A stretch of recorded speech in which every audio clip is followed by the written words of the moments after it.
Well, hey, welcome to Hell. This first level just teaches us about the interactions that Ice Pack has with the environment. Specifically, the environment in Hell. This world is also where the combat actually starts to get difficult instead of just tricky. But we'll deal with that when we deal with that. First new mechanic of the Netherworld.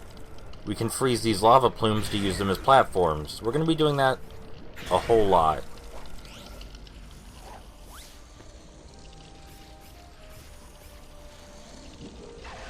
These geysers appear a lot more often in the sequel. Basically, in this game, they're just an alternative to the bounce pads that we used as Rubber Pack. Except we don't need a power-up to activate the geysers. So the reason the combat gets difficult in this world is because we have to deal with fire ghosts and normal ghosts at the same time. Now, it can easily chomp all the normal ghosts, but if we chomp the fire ghosts, even as Ice Pack, we hurt ourselves.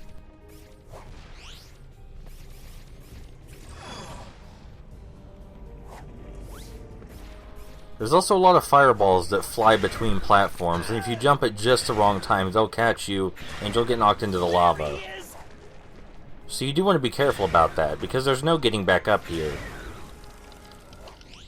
I do want to point out that the lava in this game is really pretty. I love the way it's styled.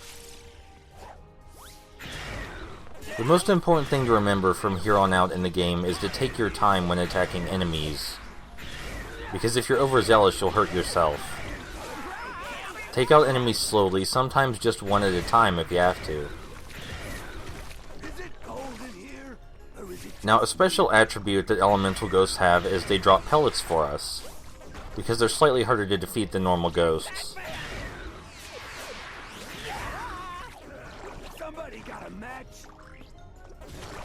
There's also those big ghosts that we didn't really talk about before. They take 2 hits, but they don't drop any pellets for us.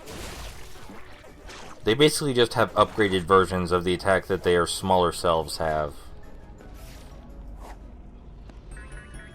This is also the world in the game where you learn that you do not need to fight every ghost, not by any means. In fact, the further we get into this game, the less we're going to be fighting.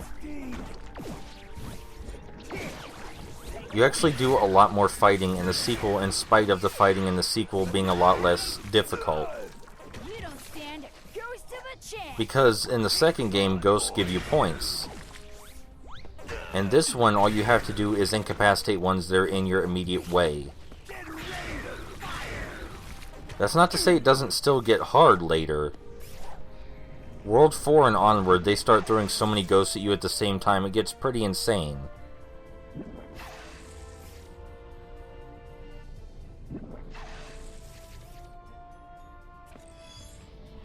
I love the stained glass windows in the Netherworld. I think it's a really neat contrast from the rest of the environment. There's a secret area over here, and we could use those lava plumes to get to it. Or we could just use this platform right here. I think that's kind of funny, that they specifically hid this easier to reach platform behind that pillar, so you wouldn't see it. I don't think that's bad game design or anything. Making use of how the player sees the environment is kind of important. And yes, when we hit lava with Pac-Man, we do Mario's thing, where he grabs his flaming butt and goes up in the air. That's actually more frustrating than it is helpful. But here's an ice puzzle. And we just solved it.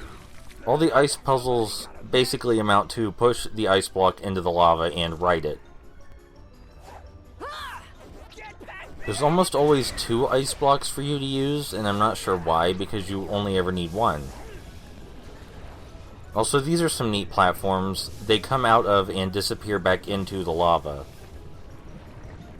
So they're like your normal moving platforms, but they'll kill you at the end. Also, they kind of look like cookies. I wouldn't recommend eating them, I'm just saying. They kind of look like that.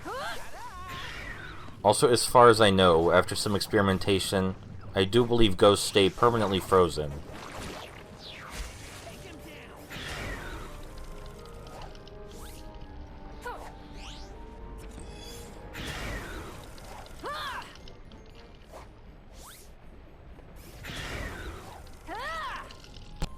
In this area, we have to lower the lava flow using these switches. And this is the first real area you'll see where they didn't account for you using some shortcuts, let's say. A lot of the game has some pretty obvious shortcuts that don't really break the game, but allow you to skip significant portions.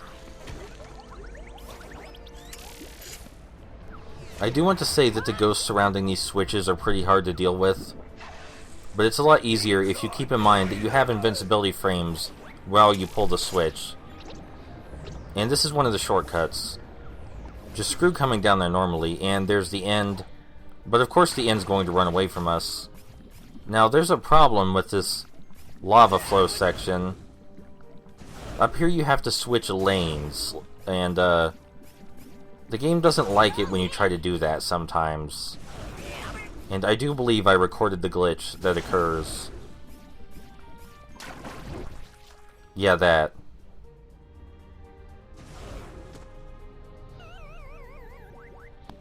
So that almost wraps up this level. The only thing we really needed to learn here is that ice can freeze lava. Got it? Got it. Okay, we're good.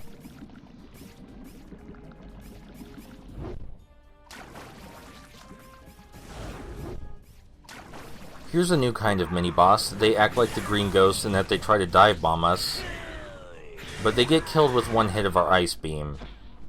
And in fact, that's the only way to kill them. They're not too difficult to destroy, but it can be easy to get hit by them.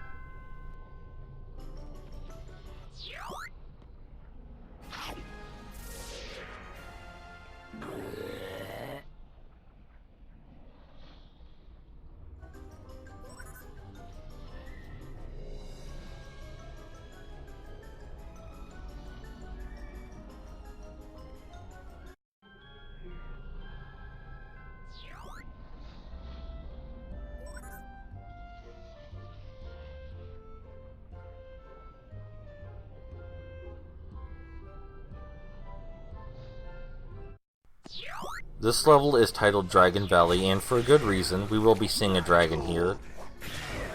But first, this opening area reminds me a lot of one in Pac-World 3. I believe when you enter the Spectral Realm for the first time. But aside from that, this teaches us something interesting.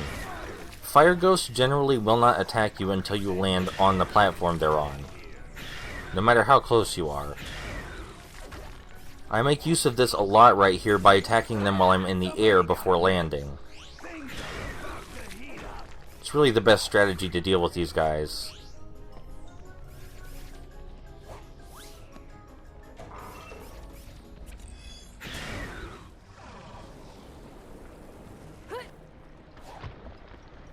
We didn't actually need this ice block. We could have jumped straight from that platform to one of these. I guess that's another shortcut of sorts. You can reach a lot of areas before you're meant to simply by double jumping and using Pac's Chomp as an extra jump.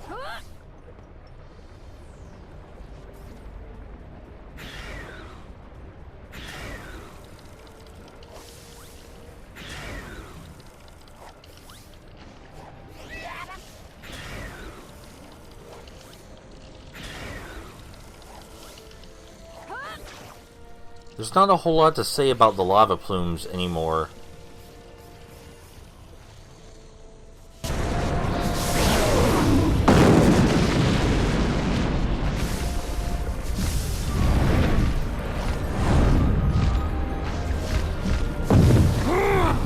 Not good! So for this brief area, a dragon shoots fire at you while you try to run away. And the fire curves to get you. The only advice I can give is don't stop running. It is very easy to get destroyed here.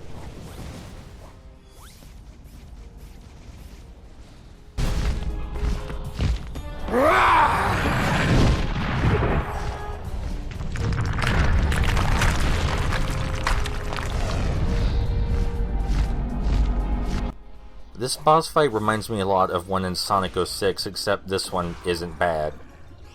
First thing we need is an ice power-up to freeze these molten rocks he shoots at us.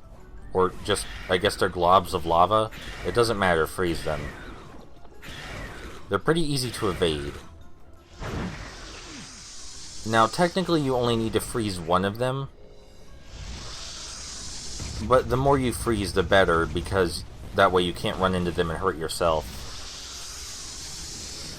After every phase, he destroys some of the platforms so you have less area to dodge. These flaming globs telegraph themselves really well, though. And even if you do get hit, there's always ice power-ups sitting at the sides. The only thing I don't recommend you do is jump in the air before you freeze them like an idiot. Because as you saw just there, that's bad. This attack he does is really intimidating looking, but only a few of the fireballs actually hit the ground you're standing on.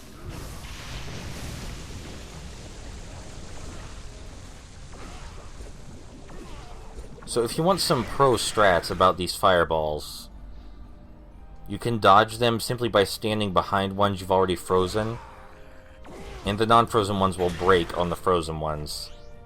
It's pretty sweet.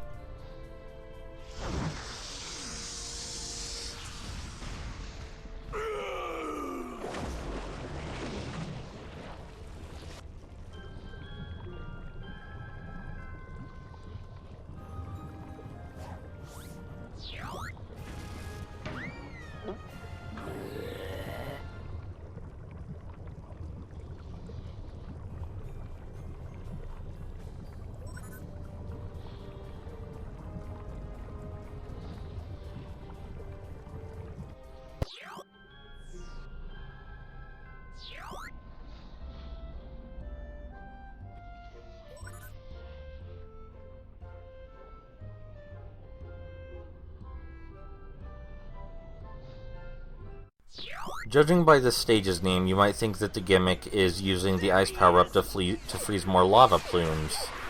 But no, not really. The gimmick here is just those moving platforms. I think you only really need to use the ice power-up once. Also, there are a lot of fireballs that jump out of the lava, but they don't really jump anywhere where you would be jumping to. So it's kind of hard to get hit by them. I mean, this isn't a bad extra level or anything.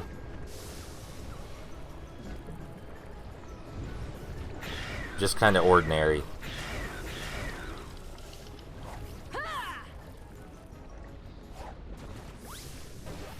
That probably could have gone better.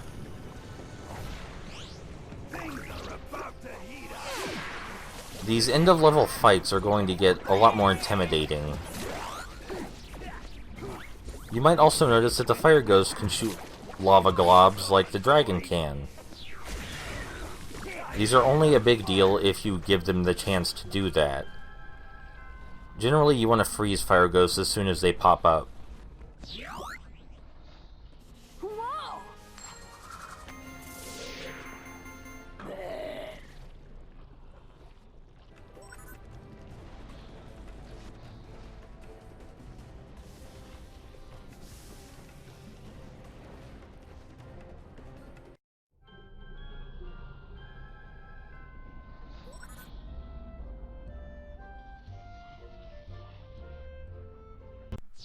This level has a lot to talk about.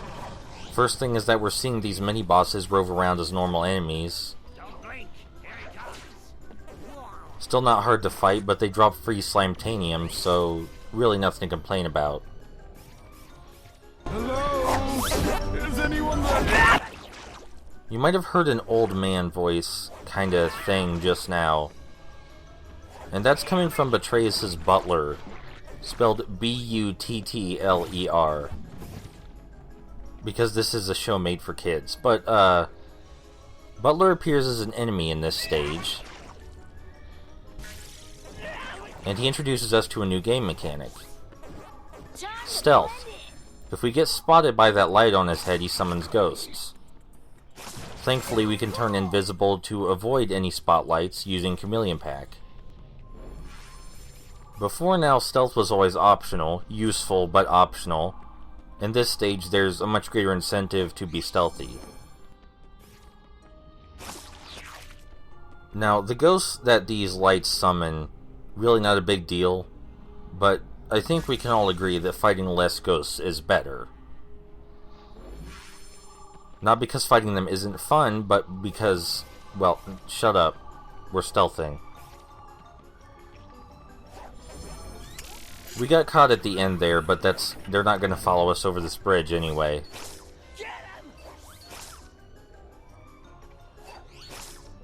You might not recognize many of the voice actors in this game. Oh, hold on. One of my favorite bosses. It's you! I hear you like to eat! Well, let's see how you do with Ogle's all-you-can-eat Netherworld buffet! So this boss is no joke, probably the hardest in the game. We have to eat all of his nasty underworld food and dodge the flames. Now, the flames do not follow any particular pattern. They're incredibly erratic. You can't memorize the pattern. You can't. The only way to avoid them is to jump when they get really close to you, because they can go in any direction. This boss is basically entirely Twitch-based, is what I'm saying. And what's a good way to make a Twitch-based boss harder? Well, each of these nasty foods we eat slows us down. We even jump slower, too. You're tougher than I thought, but you won't make it through the main course. Maggotroni and cheese! I skipped straight to the last phase because the second phase is nothing special. But this one is kinda nuts, because the fire never stops. There's really never a moment to breathe.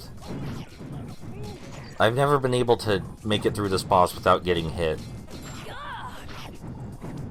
The best advice I can give you for the third phase here is just to eat all the nasty food as fast as humanly possible. Hopefully you have enough cheese left over from the other two phases to stop you from dying. I mean, just look at this. This is bullet hell with Pac-Man in it. I guess you could call this a bad fight because it's so Twitch-based, but I don't think it is. It's just really too silly and fun for me to think it's all that bad.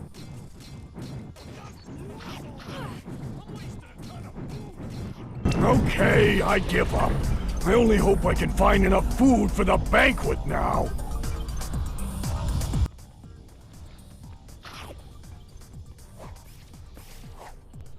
And now we're right back to the stealth stuff. This'll get me into the swing. There's a pretty good intentional shortcut right here. I'm not sure why you wouldn't use this shortcut. For some reason, no matter what, that slug briefly detects you when you land, even if you're invisible when you touch the ground.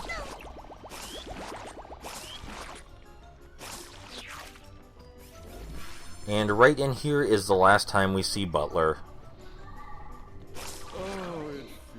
If you let him stay alive long enough, he starts talking about how terrible his life is. Very tasty.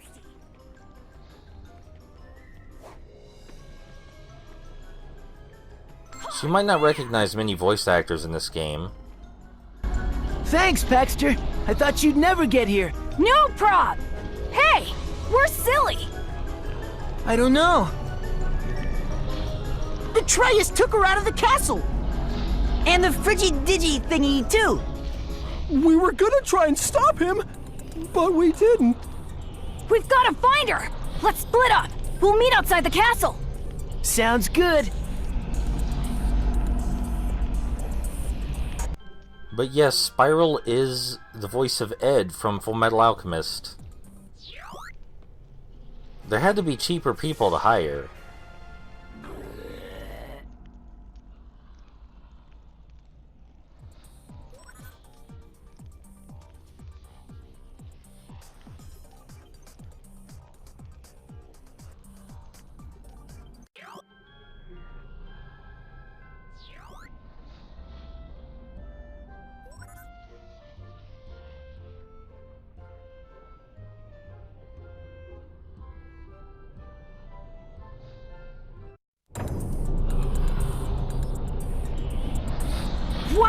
That place was crawling with bad guys. You guys okay?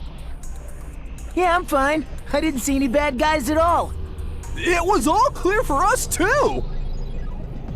Figures. Aw, my poor Pac. Hey, no time for chit-chat. Spyro, I need your help back at the lab. Pat, I tapped into one of those slug camera thingies and saw Petraeus taking Cylindria and the Frigidigitator into the fiery maze. You might be able to catch him if you hurry. A superhero's work is never done.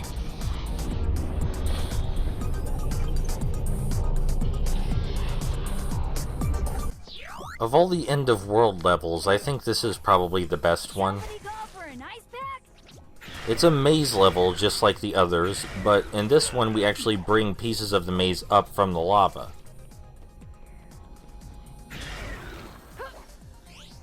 It follows a formula of hazards, switch, hazards, switch.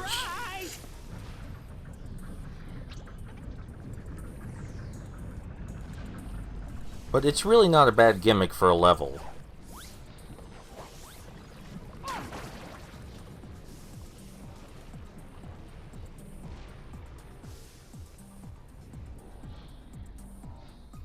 I wouldn't say it's possible to get lost here.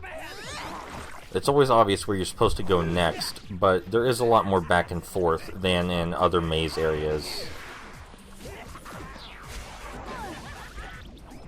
There's also a lot of moving pieces, just like the previous maze area, something that was kind of missing from the hedge maze in World 1.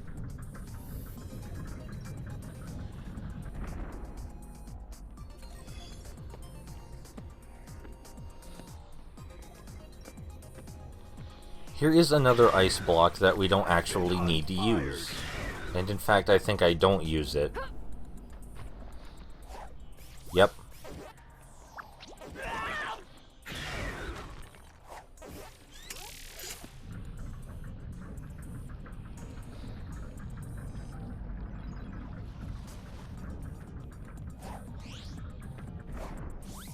The ice block back there seems scripted to melt after you pull that switch, even if it hasn't been there very long.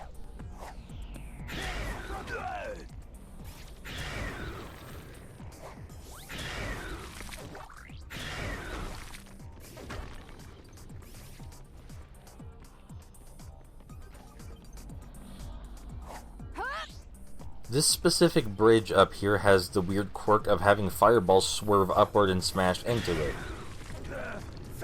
Just this specific bridge, nowhere else.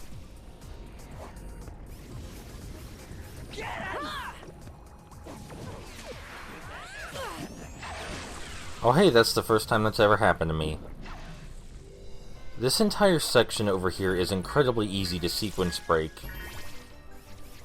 It's one of the few areas where Pac-Man's butt catching on fire is actually useful.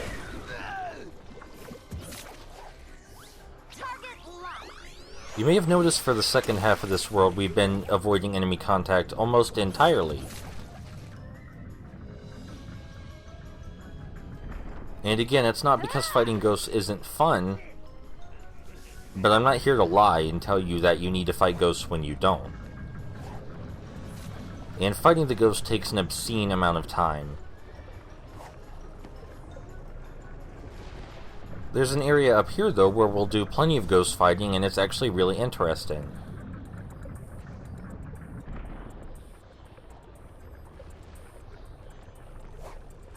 The pull switch over here won't activate until we've killed all these ghosts.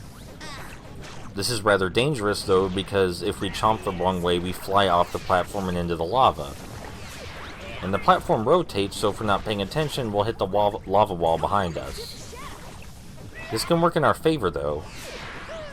Because we have the ice power up, we can freeze ghosts. And let them hit the lava wall and kill themselves.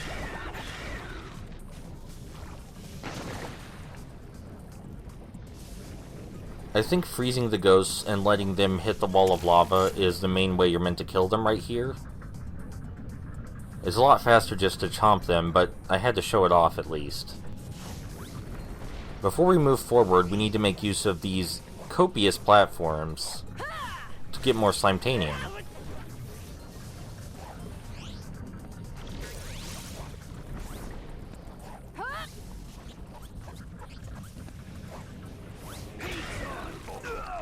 There's really nothing over here, but I figured I might as well stop over here anyway. We can get right back on the main path just by doing that.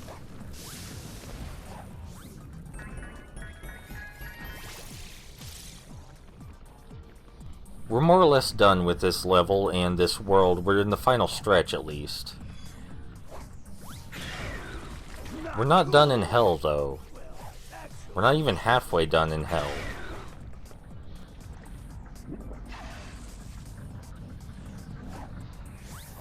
Good stuff.